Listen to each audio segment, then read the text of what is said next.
در شب عید دل بیقرار توست، چشم من خیره به دیدار توست. عید فطر آمد و من بی تو هنوز،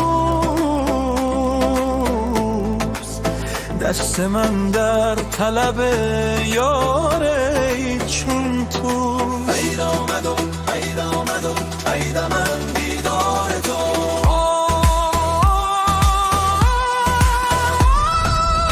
در شب عید دل بیقرار توست، چشم من در پی دیدار توست. عید من عید دیدار تو، ای همه که امیدوار تو. بی تو این لحظه چه دشوار تو. عید آمد و عید آمد و عید من دیدار تو.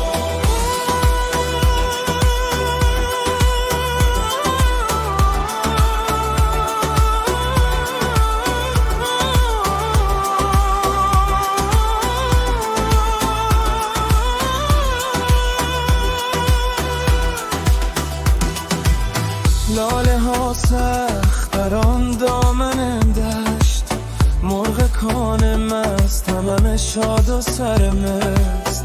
بی تو اما گلشن هستی من، مثل دل شب سرد و بینام و نشان.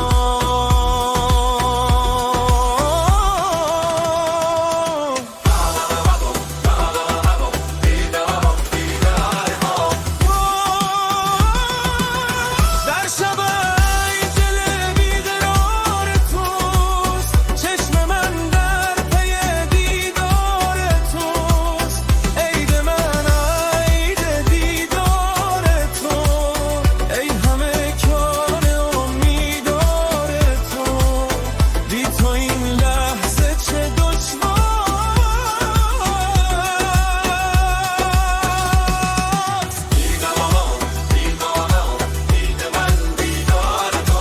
عید دیدار تو، ای ماه منیر، میشد کام دل من به تدبیر.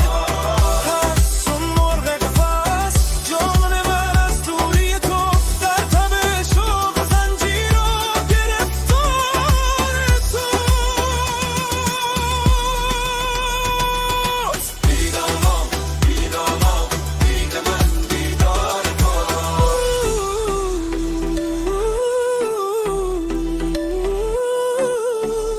رمضان رفت و رسید این عید سعید، کولب خندانت آن صبح سپید. لیک بی تو همه اوقات من مثل تکبیر غریبان خمیر.